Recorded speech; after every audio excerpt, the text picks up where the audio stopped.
જય સ્વામિનારાયણ બધાને. સવારમાં જો આપણે સવાર તો ના કે બપોર, પણ અમારા માટે સવાર છે. નાઇટ કરીને આવ્યા ને એટલે મહેમાન આવી ગયા છે ઘરે. કેવું લાગ્યું? સારું છે, સરસ, થેન્ક યુ. બાન દાદા તો આવ્યા હતા પણ આખું ઘર નો જ જોયું. કેમ તો દાદા કેમ ઉભા ન થયા? જોઈ લીધું તું? સરસ, થેન્ક યુ. આવ્યા અપેક્ષા? ના ના, તારો 2 વાર ફોન આવ્યો. હવે એવું થાય છે ઘણા ને એકબીજાને ના જોઈએ ને એટલે કમેન્ટ કરે. મને કમેન્ટ ટીકુબેન ની ત્યાં કેમ નહોતા ગયા, પણ અમારા જોડે જોડે કુંભખેડો હતો. આપણને કહ્યું કે તમને ઇન્વાઇટ નહોતા કર્યા એટલે આપણે પછી એક્સપ્લેનેશન આપવું પડે. બહુ આપણે એવું ઘણી વખત કેવું કે બધાની પાસે ઇન્વિટેશન આવ્યું હોય, પણ કેવું જોબ ને એવું કરતા હોય તો દર વખતે પોસિબલ પણ ના હોય. વધારે થઈ ગયું ને આપણે સોશિયલ લાઈફ ગ્રુપ ખાસો બહુ મોટું 8-10 જણા. અપેક્ષાએ ચા બનાવી પણ પીધી નહીં હો અપેક્ષા. હું ચા પીધી જ નથી, મેં વર્ષો થઈ ગયા ચા નહીં પીધી. તો આવું થોડું ચાલે? હું ચા દૂધ પીતી એનાય વર્ષો થઈ ગયા છે. સવારમાં શું ખાવું પીવું? પ્લેન દૂધ. તો દૂધ છે. મેં આજે નિરાળી ઘરે દૂધ નહીં પીધું. એને મને કીધું કે દૂધ બનાવી દો. ના, મને ઈચ્છા જ નથી. કાલે એવું ખવાઈ ગયું ને એટલે હે ને. એમની સૌથી વધારે મારી ફેવરેટ વસ્તુ છોકરીને પણ આપી દીધી કાજુ કતરી. પછી શું જોઈએ? ફેવરિટ છે નહીં? કાજુ કતરી ખાઈ. લ્યો ચાલુ રાખો. એમને દાદા એમ કે ઓલી વખતે ફાફડી આપી હતી, આ વખતે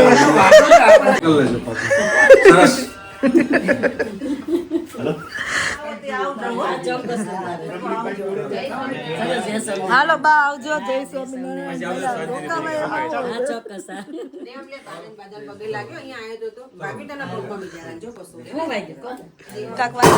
ડિનર રેડી થઈ ગયું છે. પપ્પા જમવા બેસી ગયા છે. તમે બેસી જાઓ મમ્મી જમવા. લે આ તો રીવા બેસી ગઈ છે. શું ખાય છે રીવા તું? હે? શાક ને રોટલી. આ વાટકામાં શું છે? હે? વાટકામાં શું છે તારા? રસ કે કેરીનો રસ છે. તને ભાવે છે?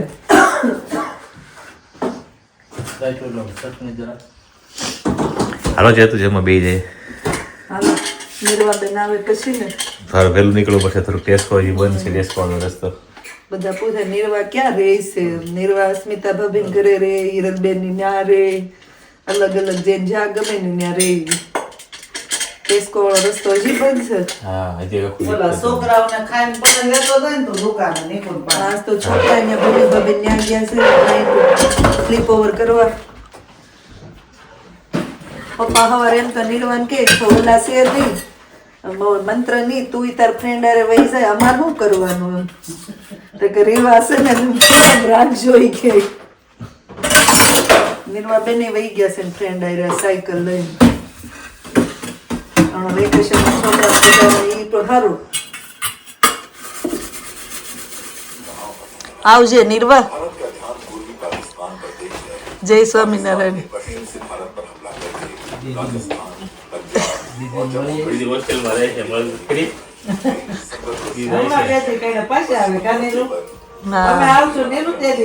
થર્સડે આવવાના છે વિન્યા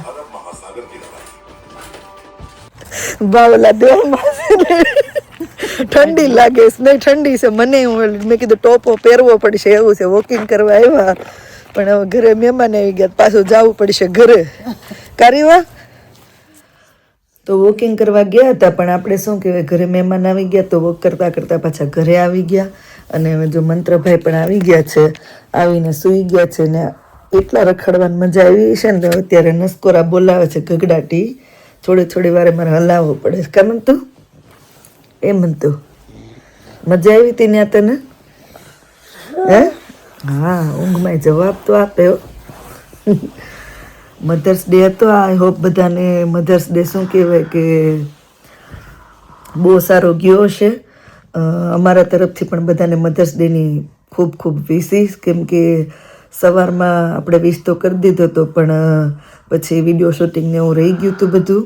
અને આજનો દિવસ પણ એટલો બિઝી હતો કેમ કે 3-4 દિવસ પછી આપણે રજા હતી તો થોડી ડીપ ક્લિનિંગ ને એવું પણ કરવાનું હતું.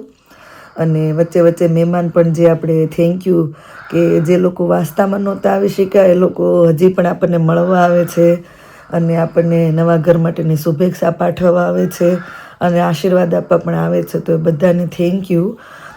ફોન આવે કે રજા ક્યારે છે અને ત્યારે એ લોકો મળવા આવે છે. તો એવું છે. અને હવે જોઈએ કે પહેલાં તો એને થેન્ક યુ કે કોઈ એવું કીધું છે કે ચેતનાબેન તમારી આંખો બહુ સરસ છે એમ, અને એને થેન્ક યુ સો મચ.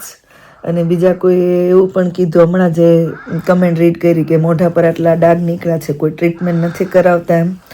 તો અહીંયા તો ટ્રીટમેન્ટ કરાવવાનું ને એવું મને પણ નથી ખબર કઈ રીતનું છે, શું છે. મારે પણ જોવું કે જાણવું પડશે. નહીંતર આપણે ઇન્ડિયાથી શું કહેવાય કે ડૉક્ટરની પાસેથી આપણે સલાહ ને એવું લેવું પડશે.